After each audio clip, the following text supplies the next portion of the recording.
به نام خدا، اینجا کلینیک سکته مغزی توی کلینیک آسا سلامت هست و اینجا شهرک سلامت اصفهان هست. من دکتر ساروچ هستم، متخصص مغز و اعصاب و فلوشیپ بیماری‌های عروقی مغز و سکته مغزی.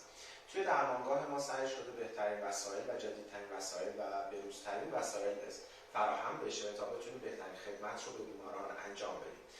توی این کلینیک ما بیماران سکته مغزی رو مورد بررسی قرار میدیم. یکی از عللی که باعث سکته مغزی میشه تنگی عروق مغز هست که از روی این تنگی ها در اثر عدم خون رسانی به مغز فرد دچار سکته مغزی میشه. یک راه برای بررسی وجود این تنگی ها که توی بیماران سکته مغزی ما ازش استفاده میکنیم، استفاده از دستگاه سونوگرافی داپلر هست.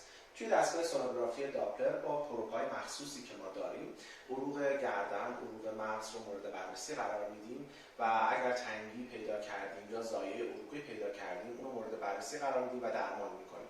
دستگاهی که ما توی این کلینیک فراهم کردیم جزو پیشرفته‌ترین و جدیدترین دستگاه‌های موجود هست و با دقت کافی با فراهم شدن این دستگاه میتونیم عروق رو به خوبی بررسی بکنیم و امیدواریم بتونیم کیفیت مناسبی رو توی ارائه خدماتمون به بیماران داشته باشیم. ممنون از توجهتون.